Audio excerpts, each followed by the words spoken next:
Hello friend, नमस्कार। स्वागत है आपका एक बार फिर से राठौर इंग्लिश क्लासेस में। फ्रेंड्स, टीईटी के जो एग्ज़ाम होते हैं, जो टीचर एलिजिबिलिटी टेस्ट, ये अलग अलग राज्यों में भी होते हैं और सेंट्रल गवर्नमेंट का भी होता है। इनमें एक टॉपिक अक्सर पूछा जाता है जिसे कहते हैं टाइप्स ऑफ सेंटेंस, यानी सेंटेंस के अलग अलग प्रकार होते हैं, जिसमें सिंपल, कंपाउंड और कॉम्प्लेक्स सेंटेंस आते हैं। आज का हमारा टॉपिक फ्रेंड यही है, टाइप्स ऑफ सेंटेंस, जिसमें हम सिंपल, कंपाउंड और कॉम्प्लेक्स सेंटेंस इनको देखेंगे कि ये क्या होते हैं, इनको पहचानने का तरीका क्या होता है, ठीक है ना, और इनसे रिलेटेड और बहुत सारी चीज़ें देखेंगे। तो आइए शुरुआत करते हैं types of sentence. Friend, types of sentence में जैसा मैंने आपको बताया कि 4 प्रकार के सेंटेंस होते हैं। मूल रूप से तो 3 ही होते, लेकिन एक और प्रकार जोड़ा जाता है आजकल, उसे कहते हैं मिक्स्ड सेंटेंस। पहला होता है फ्रेंड सिंपल सेंटेंस, ठीक है ना, सिंपल। दूसरा होता है कंपाउंड सेंटेंस। तीसरा होता है कॉम्प्लेक्स कॉम्प्लेक्स सेंटेंस। और लास्ट जो है मिक्स्ड सेंटेंस, ये आजकल ये भी आपको देखने को मिलेगा। तो मेन चीज़ें अभी बेसिक्स हम देखें तो फंडामेंटल्स की बात करें तो 4 प्रकार के सेंटेंस होते हैं, सिंपल, कंपाउंड, कॉम्प्लेक्स और मिक्स्ड। तो सेंटेंस क्या होता है, सबसे पहले तो हमको ये समझ में आना चाहिए कि व्हाट इज अ सेंटेंस। किस चीज़ को हम एक सेंटेंस कह सकते हैं। तो स्ट्रक्चर क्या होता है एक सेंटेंस का। जनरल बात करें फ्रेंड तो सब्जेक्ट, उसके बाद एक मुख्य क्रिया है ना, मेन वर्ब या प्रिंसिपल वर्ब भी कहा जाता है, और ऑब्जेक्ट हो भी सकता है और नहीं भी हो सकता है।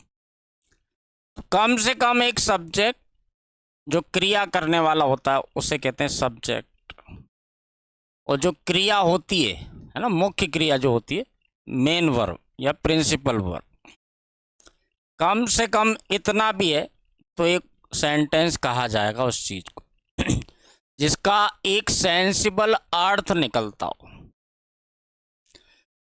कभी कभी ऐसा होता है कि वर्ब के बाद एक ऑब्जेक्ट भी होता है, तो इसलिए हम इसको फिर इस तरह से लिख देते हैं कि सब्जेक्ट आ रहा है और उसके बाद एक प्रेडिकेट आ रहा है। प्रेडिकेट का मतलब हो जाता है फ्रेंड, हो सकता है कि अकेली वर्ब आए, हो सकता है कि वर्ब प्लस ऑब्जेक्ट, ये दोनों चीज़ें आए, तो इन दोनों चीज़ों को मिला के हम कहते हैं प्रेडिकेट। तो एक सब्जेक्ट और एक प्रेडिकेट, इतना जो होता है इसे कहा जाता है एक सेंटेंस, कि एक वो सेंटेंस है जिसका एक सेंसिबल अर्थ भी निकलना चाहिए।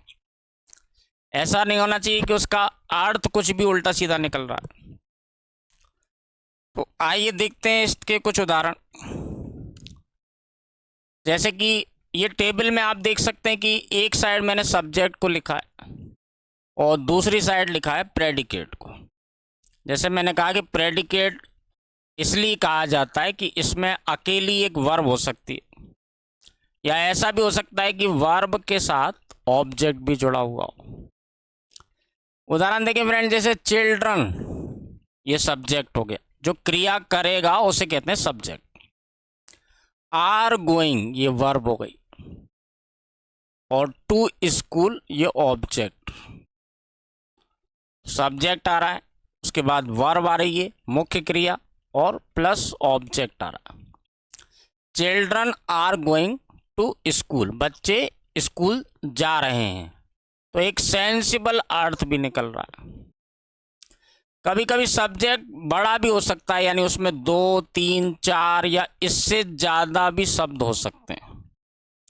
ऐसा जरूरी नहीं है कि एक ही शब्द सब्जेक्ट का काम करेगा, एक से ज़्यादा 2, 4, 5 कितने भी हो सकते हैं, और उसमें से एक ऐसा नाउन या प्रोनाउन होगा जो कि क्रिया कर रहा है।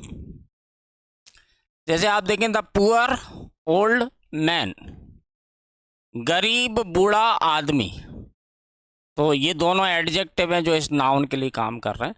तो ये जो नाउन है ये मेनली ये सब्जेक्ट का काम करेगा। The poor old man sat, ये मुख्य क्रिया हो गई। अंडर द ट्री, ये ऑब्जेक्ट हो गया। गरीब बूढ़ा आदमी पेड़ के नीचे बैठ गया। अ गुड लीडर, देखिए यहां पे भी वही चीज है, ये नाउन है और ये एडजेक्टिव है। तो जो नाउन या प्रोनाउन होता है ये मेन सब्जेक्ट होता है, इसके साथ में कुछ और चीजें जुड़ी हो सकती हैं। A good leader always cares about his followers, एक अच्छा नेता हमेशा परवाह करता है, ये वर्ब है, अपने अनुयायियों की। एक अच्छा नेता हमेशा अपने अनुयायियों की परवाह करता है, चिंता करता है। The students of our college, है ना, हमारे कॉलेज के छात्र, तो ये मेन सब्जेक्ट, ये मेनली काम करेगा सब्जेक्ट, ठीक है ना। हमारे कॉलेज के छात्र have started protest against the management, हमारे कॉलेज के छात्रों ने प्रबंधन के खिलाफ प्रोटेस्ट यानी विरोध करना शुरू कर दिया। हैव स्टार्टेड, ये प्रेजेंट परफेक्ट टेंस के हिसाब से ये वर्ब का काम करेगा, और बाकी का जितना है ये ऑब्जेक्ट कहलाएगा। नेक्स्ट देखिए फ्रेंड, माउंटेन्स, है ना, पहाड़। Add to the beauty of a country, पहाड़ योगदान देते हैं देश की सुंदरता में, यानी देश की सुंदरता को बढ़ा देते हैं। One of our team members, हमारी टीम के सदस्यों में से एक, तो ये जो वन है ये सब्जेक्ट का काम करेगा। हमारी टीम के सदस्यों में से एक हैज़ गॉट इंजर्ड, घायल हो गया है, हमारी टीम के सदस्यों में से एक घायल हो गया। तो कहना ये चाहते हैं कि एक घायल हो गया, एक व्यक्ति घायल हो गया।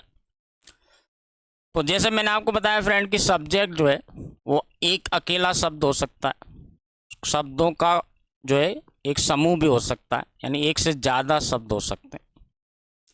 एक सब्जेक्ट और एक प्रेडिकेट, ये मिल करके अगर सेंसिबल अर्थ दे रहे हैं तो इसे कहते हैं कि ये एक सेंटेंस है। आइए फ्रेंड अब देखते हैं कि जो सब सेंटेंस लिखा जाता है इसमें जो वर्ब यूज में आती है वो दो तरह की वर्ब यूज में आती है। एक तो होती है फिनाइट वर्ब और एक होती है नॉन फिनाइट वर्ब, ठीक है ना। फिनाइट वर्ब और नॉन फिनाइट वर्ब, इसे एब्सोल्यूट वर्ब भी कहा जाता है, नॉन फिनाइट वर्ब को। फ्रेंड्स फिनाइट वर्ब और नॉन फिनाइट वर्ब, ये मैंने एक अलग से चैप्टर है नॉन फिनाइट वर्ब, ये चैप्टर आपको अलग से वीडियो मिल जाएंगे इनके, जिसमें मैंने पूरा डिटेल में इनको समझाया कि नॉन फिनाइट वर्ब क्या होती है, फिनाइट वर्ब क्या होती है। इसके अलावा वर्ब के चैप्टर अलग से आपको मिल जाएंगे जिनमें आप वर्ब को समझ सकते हैं। तो इसमें केवल मैं आपको थोड़ा सा इंट्रोडक्शन अकेला बता रहा हूँ कि फिनाइट वर्ब क्या होती है और नॉन फिनाइट क्या होती है, एक छोटा सा पार्ट बता रहा हूँ, क्योंकि डिटेल में आपको अगर जानना है तो फिर उसके वीडियो अलग से अवेलेबल हैं। फ्रेंड्स फिनाइट वर्ब वो होती है जो कि टेंस के हिसाब से लिखी जाती है, यानी कि जो टेंस हम लिखना चाहते हैं, जैसे हमको प्रेजेंट इंडेफिनाइट में लिखना है तो फर्स्ट फॉर्म आएगी, पास्ट इंडेफिनाइट में लिखना है तो सेकंड फॉर्म आएगी, परफेक्ट में लिखना है तो हैज़ हैव के बाद थर्ड फॉर्म लगेगी, पास्ट परफेक्ट है तो हैड के बाद थर्ड फॉर्म लगेगी। यानी कि अगर टेंस बदल देंगे तो ये वर्ब बदल जाएगी। ये वर्ब कौन सी है? Finite verb. फिनाइट वर्ब क्या होती है? जो टेंस के हिसाब से बदल जाती है। जैसे आप देखें यहाँ सी स्पीक्स फर्स्ट फॉर्म आ रही है, ही इज प्लेइंग, ये आईएनजी लग गया इज ए मार्क के साथ, टेंस बदल गया तो वर्ब की फॉर्म बदल गई, ये सेकंड फॉर्म हो गई। यहाँ टेंस बदल गया, पास्ट इंडेफिनाइट हो गया तो सेकंड फॉर्म हो गई। यानी जैसे जैसे टेंस बदलता जाएगा ये वर्ब बदलती जाएगी। दूसरा, ये वर्ब बदलती है फ्रेंड्स सब्जेक्ट की संख्या के आधार पे। सब्जेक्ट की संख्या के आधार पे भी ये वर्ब बदल जाती है। कैसे बदल जाती है? जैसे यहाँ देखें आप, तो सी जो है एक वचन है, इसलिए आप देखें कि इसमें एस जोड़ा गया है, सी स्पीक्स, और ये बहुवचन हो गया तो यहाँ पे एस नहीं लगाया गया। यानी सब्जेक्ट की जो संख्या है, सिंगुलर है तो वर्ब अलग आएगी, प्लूरल है तो अलग आएगी। जैसे सिंगुलर में एस लग रहा था, प्लूरल में नहीं लग रहा। ही के साथ इज आ रहा है, जबकि आई कर देंगे तो एम आएगा, वी कर देंगे तो आर आएगा। यानी सब्जेक्ट की संख्या अगर बदलेगी तो भी ये वर्ब बदल जाती है। ऐसी वर्ब्स को कहते हैं फ्रेंड फिनाइट वर्ब। आइए फ्रेंड अब देखते हैं नॉन फिनाइट वर्ब क्या होती है। तो नॉन फिनाइट वर्ब वो होती हैं जिन्हें ना तो टेंस के बदलने से कोई फर्क पड़ता है और ना सब्जेक्ट की संख्या से इन्हें कोई भी लेना देना होता है। उदाहरण के लिए देखें, ही वेंट टू दिल्ली, ये सेकंड फॉर्म आ रही है क्योंकि ये फिनाइट वर्ब है ना, ये फिनाइट वर्ब है, ये टेंस के हिसाब से आ रही है। अगर फर्स्ट फॉर्म लिखते तो ये प्रेजेंट इंडेफिनाइट होता। इसके बाद आप देखें टू परचेज,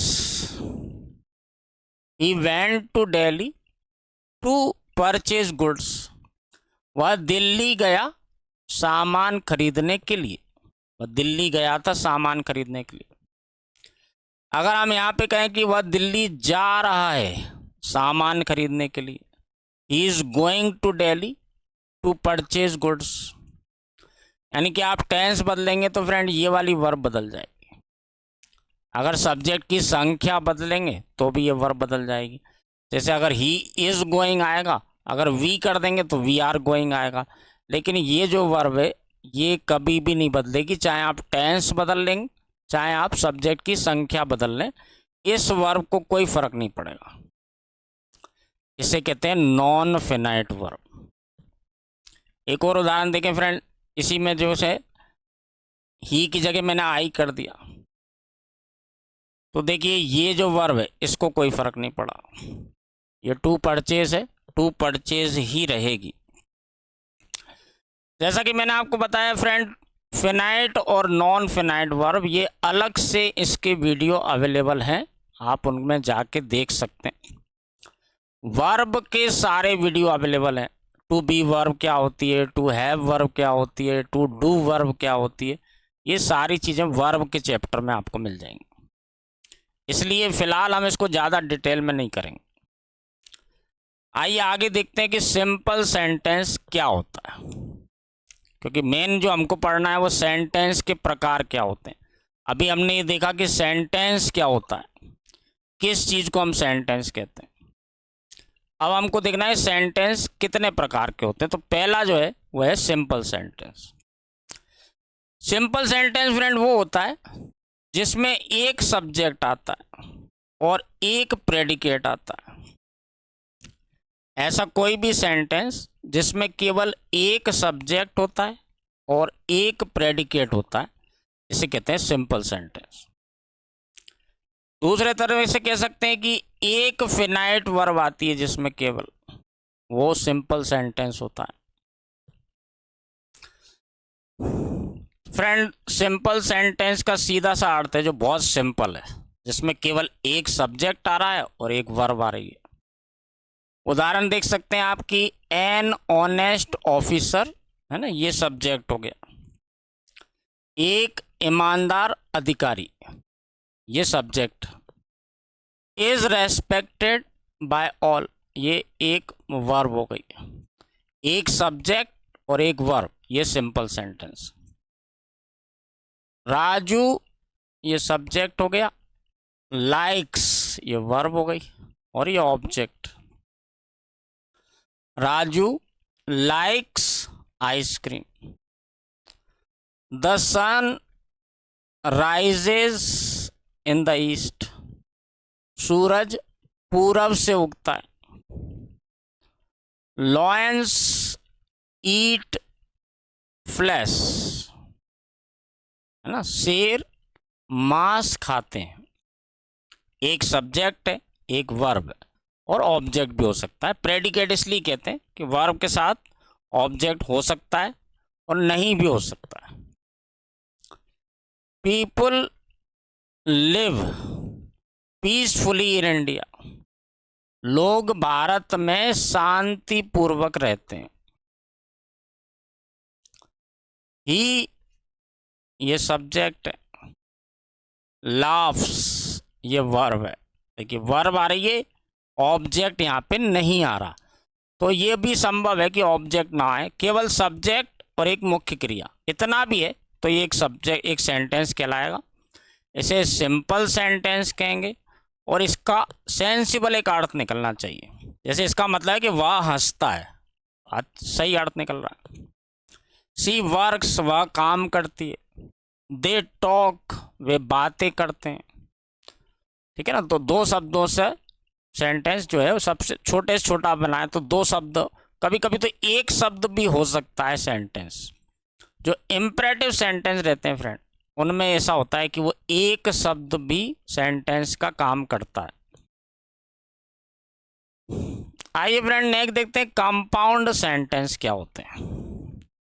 कंपाउंड सेंटेंस वो होते हैं जिनमें दो या ज़्यादा प्रिंसिपल या मेन क्लॉज होते हैं। ठीक है ना, ऐसे सेंटेंस जिनमें कि दो या दो से ज़्यादा प्रिंसिपल क्लॉज होते हैं।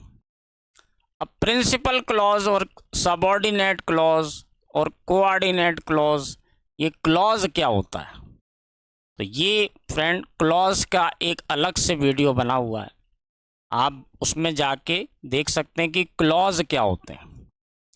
ठीक है ना, क्लॉज क्या होता है, इसके अलावा प्रिंसिपल क्लॉज क्या होता है, सबऑर्डिनेट क्लॉज क्या होता है ना, कोऑर्डिनेट क्लॉज, और बहुत सारी उससे जुड़ी हुई चीज़ें हैं जो आप उसमें देख सकते हैं।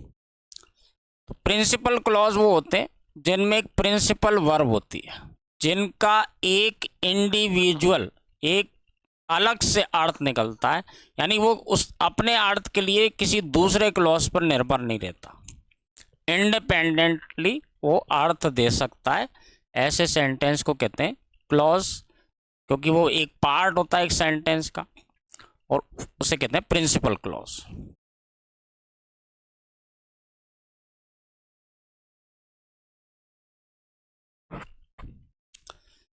एक और इंपॉर्टेंट बात है फ्रेंड कंपाउंड सेंटेंस रिलेटेड, कि जो दो प्रिंसिपल क्लॉज आएंगे इसमें, है ना, दो भी हो सकते हैं, दो से ज़्यादा भी हो सकते हैं, वो दोनों जो है कोऑर्डिनेट कंजंक्शन से जोड़े जाते हैं। दो या दो से ज़्यादा प्रिंसिपल क्लॉज जो आते हैं कंपाउंड सेंटेंस में, इन्हें कोऑर्डिनेट कंजंक्शन से जोड़ा जाता है। अभी मैं आपको बताऊंगा कि कोऑर्डिनेट कंजंक्शंस कौन कौन से होते हैं, किन्हें कौन कौन से कंजंक्शंस को कोऑर्डिनेट कंजंक्शन बोला जाता है। आइए एग्जांपल देखते हैं friend. The moon rose and, ये कोऑर्डिनेट कंजंक्शन। दूसरा सेंटेंस है एवरीथिंग लुक्ड ब्राइट, चंद्रमा उगा यानी दिखाई दिया आसमान में, और हर चीज चमकने लगी, हर चीज चमकती हुई दिखाई देने लगी। चंद्रमा आसमान में ऊपर उठा, ये सेपरेट एक अपना इंडिविजुअल अर्थ दे रहा।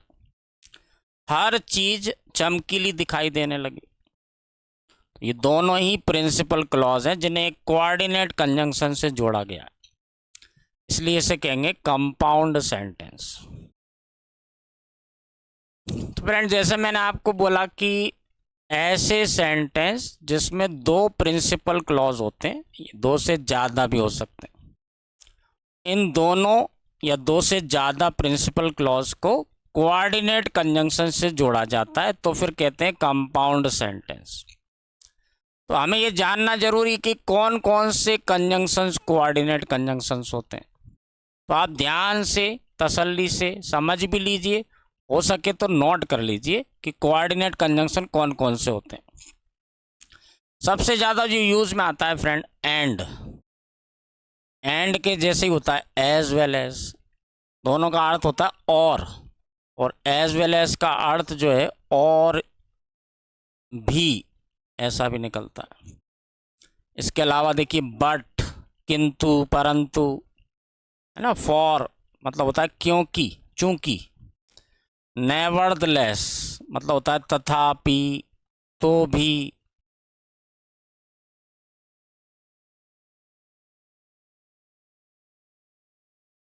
सो मतलब होता है इसलिए। स्टिल का मतलब होता है अभी भी, अभी भी, तो भी, है ना। यट का अर्थ निकलता है तो भी।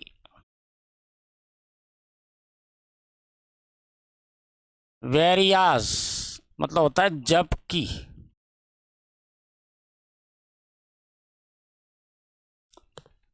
वाइल का भी यही अर्थ होता है फ्रेंड, जबकि।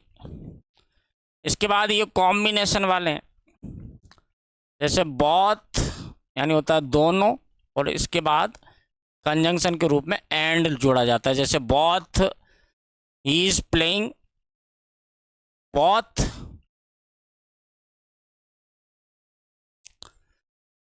फ्रेंड्स ये जो कॉम्बिनेशन वाले हैं, इनमें कॉम्बिनेशन को आप जरूर ध्यान रखना। कंजंक्शन के चैप्टर में ये सारी चीज़ें मैं आपको करा चुका हूँ। आप चाहें तो कंजंक्शन वाला वीडियो देखेंगे तो ये सारे कंजंक्शंस क्या होते हैं, कैसे लिखा जाता है, इनके उदाहरण, हर चीज़ आपको वहाँ मिल जाएगी। इसके अलावा देखिए आइदर और, है ना। आइदर मतलब होता है या तो, और का मतलब निकलता है या। नाइदर नॉर मतलब होता है ना तो, और नॉर का मतलब निकलता है ना ही। नॉट ओनली बट आल्सो, ना केवल बल्कि भी। ना केवल, बट मतलब होता है बल्कि, और ऑल्सो मतलब होता है भी। तो ये मेन जो ज़्यादातर यूज में आते हैं, इन्हें कहते हैं फ्रेंड कोऑर्डिनेट कंजंक्शंस। तो जब दो प्रिंसिपल क्लॉज को इनमें से किसी से जोड़ा जा रहा है तो उसे कहते हैं कंपाउंड सेंटेंस। अभी मैं आपको कुछ ऐसे उदाहरण भी दिखाऊंगा फ्रेंड, जब कोई भी कंजंक्शन नहीं लगाया जाता है, कोऑर्डिनेट कंजंक्शन भी नहीं लगाया जाता, उसको इस तरह से लिखा जाता है कि कंजंक्शन की ज़रूरत ही नहीं पड़ती। तो आइए कुछ उदाहरण और देखते हैं कंपाउंड सेंटेंस के। आइए फ्रेंड देखें कुछ उदाहरण। द हॉर्स रियर्ड, ये सेंटेंस यहाँ से यहाँ तक खत्म हो गया। ये सब्जेक्ट है और ये वर्ब है। दूसरा सेंटेंस को एंड से जोड़ा जाता है। द राइडर, ये सब्जेक्ट है, और वाज थ्रोन, ये वर्ब है। तो दो प्रिंसिपल क्लॉज आप देख सकते हैं जिन्हें कि एक कोऑर्डिनेट कंजंक्शन एंड से जोड़ा जा रहा है। इसका हिंदी में अनुवाद करें तो घोड़ा पीछे मुड़ा, एंड, और घुड़सवार नीचे गिर गया।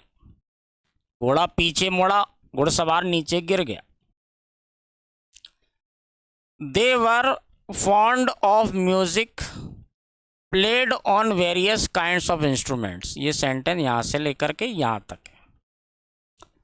They were fond of music played on various kinds of instrument, वे शौकीन थे विभिन्न प्रकार के संगीत के जो गाया बजाया जाता था, ठीक है ना। विभिन्न प्रकार के इंस्ट्रूमेंट्स और म्यूजिक इंस्ट्रूमेंट्स यानी कि वाद्य यंत्रों पर।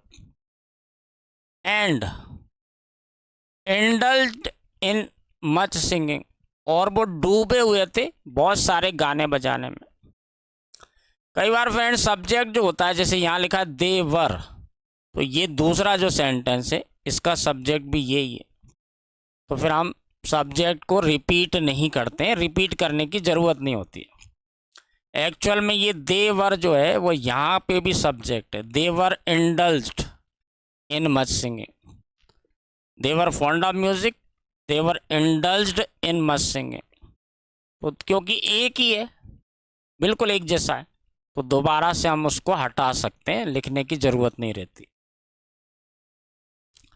दे आस्क्ड हिम, उन्होंने उससे पूछा। How he received the wound, उन्होंने उससे पूछा कि उसको चोट कैसे लग गई। यहाँ हाउ से जोड़ रहे हैं इसको। उन्होंने उससे पूछा कि उसको चोट कैसे लग गई थी, वो घायल कैसे हो गया था। गॉड मेड द कंट्री, भगवान ने देश को बनाया। मैन मेड द टाउन, और मनुष्य ने शहर बसाए। भगवान ने देश बनाया, मनुष्य ने शहर बसाए। Ashok was not only soldier, he was also a wise ruler. यहाँ देखिए नॉट ओनली बट आल्सो, यहाँ कॉमा लगाए, कॉमे की जगह हम बट भी लगा सकते हैं। Ashok was not only a soldier but he was also a wise ruler. ठीक है ना, अशोक ना केवल एक सैनिक था बल्कि वह एक बुद्धिमान शासक भी था। अशोक ना केवल एक सैनिक था बल्कि एक बुद्धिमान शासक भी था। ही कैन नॉट स्पीक, है ना, वह बोल नहीं सकता है। नॉर कैन ही राइट, यहाँ अकेला नॉर से जोड़ रहा है। वह बोल नहीं सकता है, ना ही लिख सकता है, ना ही वह लिख सकता है। यहाँ उल्टा करके लिख रहा है, इन्वर्जन कर रहे हैं फ्रेंड। इन्वर्जन के बारे में मैं आपको कंडीशनल सेंटेंस में काफ़ी बता चुका हूँ, टेंस कराए थे जब भी मैं आपको बता चुका हूँ। वह बोल नहीं सकता है, ना ही वह लिख सकता है। He plays the piano, he sings also. ये नॉट ओनली बट आल्सो को छोटा करके केवल आल्सो का यूज कर रहे हैं, है ना। वह पियानो बजा सकता है, वह गा भी सकता है। वह पियानो बजा सकता है, वह गा भी सकता है। तो यहाँ देखिए कंजंक्शन के रूप में यहाँ पे हम चाहते तो नॉट ओनली बट आल्सो का यूज़ कर सकते थे, कभी कभी कॉमा अकेला लगा के, और ऑल्सो से ही वो काम चला रहे हैं, यानी छोटा करके भी इस तरह से लिखा जाता है। आइए फ्रेंड कुछ और उदाहरण देखते हैं। मैं आपको काफ़ी सारे उदाहरण इसलिए बता रहा हूँ कि आप इनसे थोड़ा फेमिलियर हो जाएं। मेरा जो अनुमान है कि आप में से ज़्यादातर लोग ऐसे होंगे जो पहली बार ही इसको पढ़ रहे होंगे, क्योंकि पहली बार में जैसा मैंने बोला है कि कोई भी चीज़ हम देखते हैं, पढ़ते हैं, सुनते हैं तो अटपटी लगती है, अजीब लगता है, समझ में भी कम आता है, क्योंकि पहली बार ही देख रहे हैं। जब आप इनके बहुत सारे उदाहरण देख लेंगे और इन वीडियो को बार बार देखेंगे तो आपको बहुत सारी चीज़ें तो याद हो जाएंगी और आपके मन में कुछ हद तक पिक्चर क्लियर हो जाएगी। आप कम से कम इस लायक हो जाएंगे कि आप पहचान सकें कि हाँ ये सिंपल सेंटेंस है, ये कंपाउंड सेंटेंस है, ये कॉम्प्लेक्स सेंटेंस है, यानी डिफ्रेंशिएट करना सीख जाएंगे। नेक्स्ट देखिए friend, the innocents were punished as well as the guilty. अभी इस सेंटेंस को छोटा करके लिखने का तरीका होता है। यहाँ आप देखें तो वर पनिश्ड, ये यहाँ पे भी है, लेकिन क्योंकि वर्ब एक सी है तो जैसे अभी मैंने बोला था कि सब्जेक्ट एक सा होता है तो दोबारा से दूसरा सेंटेंस जो होता है उसमें सब्जेक्ट को नहीं लिखा जाता। सेम यही चीज़ वर्ब के लिए रहती है friend.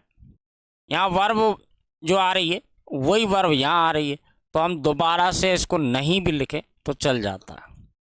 The innocents were punished as well as the guilty. कहना है चाहते हैं कि मासूम लोगों को दंड दिया गया और अपराधियों को भी दंड दिया गया। तो जो दूसरा कह रहे हैं दंड दिया गया, इसको लिखने की जरूरत नहीं है क्योंकि एक बार लिख दिया उससे ही काम चल रहा है। मासूमों को सजा दी गई और अपराधियों को भी। He is slow but he is sure. वह स्लो है यानी धीमी रफ्तार से काम करता है, लेकिन वह निश्चित है यानी अपने लक्ष्य के प्रति सटीक है।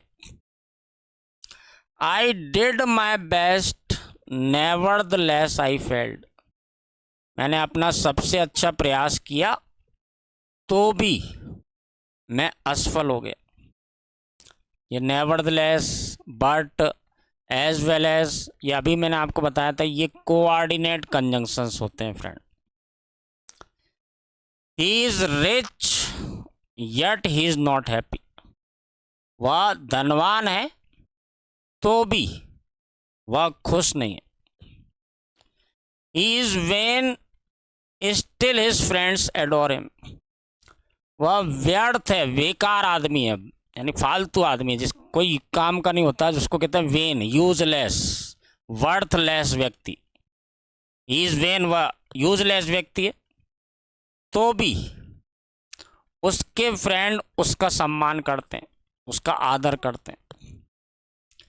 शी मस्ट वीप और शी विल डाई, उसे रोना अवश्य चाहिए, नहीं तो वो मर जाएगी। और अदरवाइज, है ना, ये सब कोऑर्डिनेट कंजंक्शन से friend. Either he is made और ही फेंस मैडनेस, या तो वह पागल है या पागलपन का नाटक करता है, या तो वह पागल है या पागलपन का नाटक करता है। आइए फ्रेंड नेक्स्ट देखते हैं कुछ और उदाहरण, ताकि आपको एक तो कोऑर्डिनेट कंजंक्शंस याद हो जाए कि कौन कौन से होते हैं। अभी तक जैसे हमने देखा not only but also, and, as well as, but, nevertheless, whereas, how, है ना, ये जितने भी आ रहे हैं, आइदर और, नाइदर नॉर, ये जब एग्जाम्पल के थ्रू हम देखेंगे तो आपको ज़्यादा अच्छे से याद हो जाएंगे कि ये सारे कोऑर्डिनेट कंजंक्शन होते हैं। एक और उदाहरण देखें friend, neither a borrower nor a lender, ना तो उधार लेने वाला और ना ही उधार देने वाला खुश होता है। ना तो कर्जदार ना महाजन खुश होता है। Walk quickly else you will not overtake him, यानी जल्दी जल्दी चलिए, नहीं तो आप उसके आगे नहीं निकल पाएंगे। ओवरटेक करना यानी आगे निकलना। He is diligent therefore he will succeed, वह परिश्रमी है, इस कारण से वह सफल हो जाएगा। वह परिश्रमी मेहनती है, इस कारण से वो सफल हो जाएगा। आई शैल सी यू टुमारो एंड देन, मैं आपको कल मिलूंगा, ठीक है ना, मैं आपको कल मिलूंगा और तब we can finish the businesses, और तब हम अपना कामकाज ख़त्म कर सकते हैं। यहाँ बिजनेसेस का मतलब कामकाज। मैं आपसे कल मिलूंगा और तब हम अपना कामकाज निपटा सकते हैं। I walked with him to the station and, ठीक है ना, मैं उसके साथ स्टेशन तक गया और वहाँ से हम अलग अलग हो गए। मैं स्टेशन तक उसके साथ में चला और वहाँ से फिर हम अलग अलग हो गए। He likes her performance but never expresses it, वह उसके परफॉर्मेंस को पसंद करता है लेकिन कभी बताता नहीं है। वह उसके प्रदर्शन को पसंद तो करता है लेकिन कभी बताता नहीं, कभी व्यक्त नहीं करता। सम प्रेज द वर्क, कुछ लोग तारीफ करते हैं काम की। सम द आर्किटेक्ट, और कुछ उसके आर्किटेक्ट की यानी कि उसके जो डिज़ाइन है उसकी तारीफ करते हैं। कुछ काम की तारीफ करते हैं, कुछ उसके आर्किटेक्ट की तारीफ करते हैं। आइए फ्रेंड लास्ट उदाहरण देखते हैं इसका। He got the book from the library, उसने लाइब्रेरी से किताब प्राप्त कर ली। And read it and enjoyed it, उसने लाइब्रेरी से किताब प्राप्त कर ली। एंड रेड इट, देखिए ये एक सेंटेंस हो गया, और उसको पढ़ लिया और उसका आनंद ले लिया। ये 3 सेंटेंस को जोड़ा गया है। ये सब्जेक्ट कॉमन है सब में, है है ना। ही got the book from the library, उसने लाइब्रेरी से किताब ले ली। इसके बाद कह रहे हैं ही रेड इट, उसने उसको पढ़ लिया। उसके बाद कह रहे हैं ही एन्जॉयड इट। 3 सेंटेंस को जोड़ रहे हैं, लेकिन सब्जेक्ट क्योंकि कॉमन है तो एक ही बार सब्जेक्ट को लिखा है, बाकी दोनों सेंटेंस में सब्जेक्ट को नहीं लिखा। लेकिन ये जो है फ्रेंड, आप देख सकते हैं कि एंड और एंड इनसे जोड़ रहे हैं, और तीनों ही जो है प्रिंसिपल क्लॉज। फ्रेंड जैसे मैंने आपको बोला कि ये क्योंकि एक थोड़ा सा अलग हटके चीज़ है, पहली बार जब हम पढ़ते हैं तो थोड़ा सा हमको अजीबोगरीब लगता है, अटपटा लगता है। दूसरी बार थोड़ा आसान लगेगा, तीसरी बार और आसान लगेगा, और चौथी बार आप कहेंगे अरे यार इसमें है ही क्या, ये तो बहुत आसान है, सब याद हो गया मुझे तो। बस यही पढ़ाई का तरीका है फ्रेंड। जितना ज़्यादा आप देखेंगे पढ़ेंगे वीडियोस को, आप, मेरी हमेशा रिक्वेस्ट रहती है आपसे, मैं हमेशा कहता हूँ कि नोट ज़रूर करिए, इम्पोर्टेंट चीज़ों को नोट करिए, वो आपके लिए वरदान साबित होगा परीक्षा में। आइए फ्रेंड अब देखते हैं कि कॉम्प्लेक्स सेंटेंस क्या होते हैं, है ना। तीसरा जो प्रकार है कॉम्प्लेक्स सेंटेंस। तो कॉम्प्लेक्स सेंटेंस फ्रेंड वो होता है जिसमें कि एक प्रिंसिपल क्लॉज होता है और एक या एक से ज़्यादा सबऑर्डिनेट क्लॉज होते हैं। जैसे मैंने बोला कि फ्रेंड अगर आपको क्लॉज नहीं पता है तो आप क्लॉज वाला वीडियो देखिए, इसमें क्लियरली आपको मैंने समझाया कि ये जो हम टर्मिनोलॉजी यूज़ कर रहे हैं कि principal clause, subordinate clause, coordinate clause. पहली बात तो क्लॉज ही क्या होता है ना, बहुत से हमारे जो फ्रेंड्स हैं इनको ये नहीं पता होगा कि क्लॉज क्या होता है, तो वो चीज़ें, बेसिक जो चीज़ें वो आपको उस वीडियो में मिल जाएगी। तो ऐसा सेंटेंस जिसमें एक प्रिंसिपल क्लॉज होता है और एक या एक से ज़्यादा सबऑर्डिनेट क्लॉज होते हैं, तो फिर इसको कहते हैं हम कॉम्प्लेक्स सेंटेंस। देखिए कॉम्प्लेक्स, बहुत अच्छे से इनको समझ लीजिए।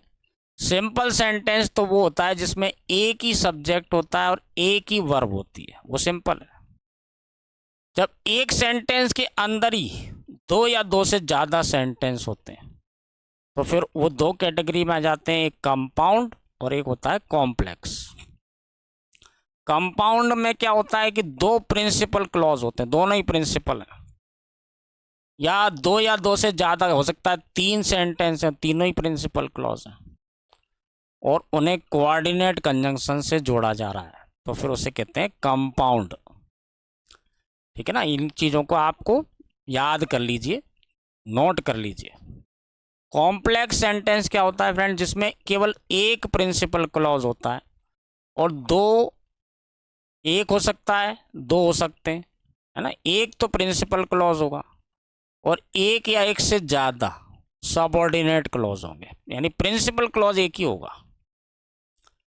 इसे सबऑर्डिनेट कंजंक्शन से जोड़ा जाता है ना। सबऑर्डिनेट कंजंक्शन अभी मैं आपको बताऊंगा कि क्या होता है। तो सबऑर्डिनेट कंजंक्शन से जोड़ा जाता है जिसमें केवल एक प्रिंसिपल क्लॉज होता है और 2 हो सकते हैं, या एक या एक से ज़्यादा सबऑर्डिनेट क्लॉज होते हैं, तो फिर कहते हैं कॉम्प्लेक्स। ये अंतर को बहुत अच्छे से ध्यान से समझना है आपको, क्योंकि परीक्षा में कई बार एक सेंटेंस दे देते हैं फ्रेंड और ये पूछा जाता है कि ये किस प्रकार का सेंटेंस, तो उस समय हमें कन्फ्यूजन होता है कि हम कंपाउंड माने इसको या कॉम्प्लेक्स माने या मिक्स्ड माने। तो इसलिए मैं आपको बार बार रिपीट कर रहा हूँ ताकि आपको ये चीज़ें याद हो जाए। उदाहरण देखिए, when they rested when evening came, वे विश्राम करने लगे जब शाम आई। वे विश्राम करने लगे जब शाम हुई, ठीक है ना।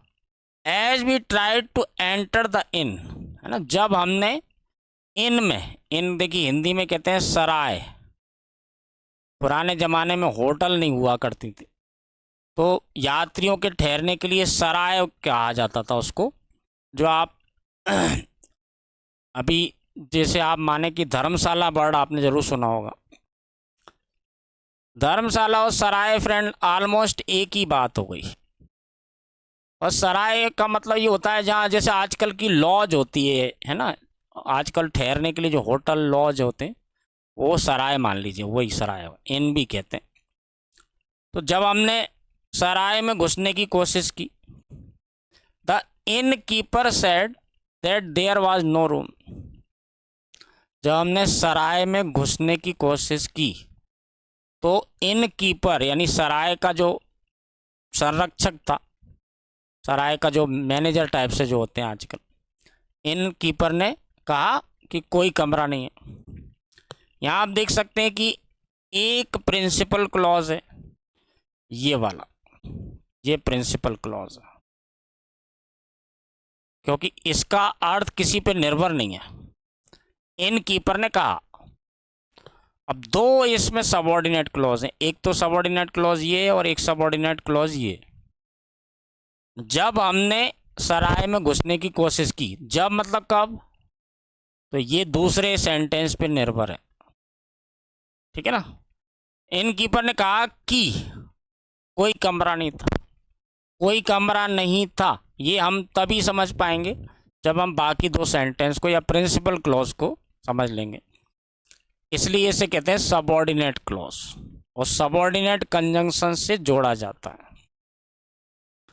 फ्रेंड, कॉम्प्लेक्स सेंटेंस जो होते हैं इनमें एक प्रिंसिपल क्लॉज होता है और एक या एक से ज़्यादा सबऑर्डिनेट क्लॉज होते हैं। इन दोनों क्लॉज को सबऑर्डिनेट कंजंक्शन से जोड़ा जाता है। सबऑर्डिनेट कंजंक्शन क्या होते हैं ये हमको जरूर पता होना चाहिए। तो देखिए, एज मतलब होता है क्योंकि, चूंकि, एज इफ, है ना, एज इफ, एज दो, इनका मतलब होता है जैसे कि। एज लॉन्ग एज यानी होता है जब तक कि। एज मच एज यानी उतना ही जितना कि। ऑल दो यानी होता है यद्यपि, दो का भी यही अर्थ होता है यद्यपि। एज फार एज का मतलब होता है जहां तक की। एज सून एज का मतलब होता है ज्यों ही, है ना, ज्यों ही, जैसे हम कहते हैं ज्यों ही पानी गिरा, ज्यों ही बारिश हुई। इसके अलावा देखिए, आफ्टर यानी होता है के बाद में, बिफोर यानी होता है के पहले, बिकॉज यानी होता है क्योंकि, चूंकि, इफ यानी होता है यदि, है ना, वेदर का भी इफ के जैसे यूज करते हैं, यदि, या चाहे, चाहे यहाँ चाहे वहाँ, इस तरह से बोलते हैं। इवन का मतलब होता है फ्रेंड यहाँ तक की। इन केस इफ के जैसे यूज होता है जब हम कोई कंडीशन रखते हैं कि यदि ऐसा हो जाए, है ना, यदि बारिश हो जाए। दैट मतलब होता है कि, दो सेंटेंस को जोड़ने के लिए लिखते हैं। सो दैट मतलब होता है ताकि, जिससे कि। प्रोवाइडेड मतलब होता है फ्रेंड बशर्ते, ये इफ के जैसे यूज में आता है, बशर्ते। नॉट विथ स्टैंडिंग दैट यानी के बावजूद भी। देन मतलब होता है के बजाय, की तुलना में। इसके अलावा रिलेटिव प्रोनाउन जितने भी होते हैं, हु, हुम, विच, हुज, वाट, और relative adverb how, when, where, ये भी आ जाते हैं इसी में। वाइल मतलब होता है जबकि, है ना, टिल मतलब होता है तक, अनटिल मतलब होता है जब तक कि नहीं, और अनलेस का मतलब होता है यदि नहीं। जैसा कि मैंने आपको बोला फ्रेंड्स कि इसमें ऐसी बहुत सारी चीज़ें आ रही हैं जो हमने पहले से पढ़ी हुई हैं। जैसे शुरुआत में मैंने आपको फिनाइट और नॉन फिनाइट वर्ब के बारे में बताया, तो उसके चैप्टर्स अलग से अवेलेबल हैं। फिर इसके बाद देखिए कंजंक्शन आ रहे हैं इसमें बहुत सारे, तो ये सारे कंजंक्शन हम देख चुके हैं कंजंक्शन के चैप्टर में। तो ये चीज़ें अगर आपको और ज़्यादा जानना है ना, कि कंजंक्शन, जैसे ये इतने सारे कंजंक्शन हैं, कब कौन सा कंजंक्शन कहाँ लगाया जाता है, उसका अर्थ कैसे निकलता है, तो कंजंक्शन के चैप्टर को देखना पड़ेगा आप। वर्ब इसमें बहुत सारी आ रही हैं, वर्ब के चैप्टर में देखना पड़ेगा। क्लॉज आपको समझना है तो क्लॉज के वीडियो अलग से अवेलेबल है। यानी एक चैप्टर ऐसा है जिसमें कई और चैप्टर से ये कनेक्टेड है। तो इस चैप्टर को समझने के लिए इसके पहले के कई चैप्टर्स आपको देखना पड़ेगा, एक बार फिर से समझना पड़ेगा, तो आपको ये चीज़ें बहुत आसान लगने लगेंगी। एक्चुअल में ये बहुत ही ज़्यादा आसान चैप्टर है, बस अंतर इतना सा है कि पहले नहीं करा है इसलिए थोड़ा सा शुरुआत में कठिन लगेगा, बाकी इसमें ज़्यादा कुछ बहुत कठिन चीज़ नहीं है। फ्रेंड, आज के वीडियो में हम इतना ही करेंगे। Thank you very much. अभी इसमें बहुत कुछ बाकी है, नेक्स्ट वीडियो में फिर मिलते हैं। Thank you.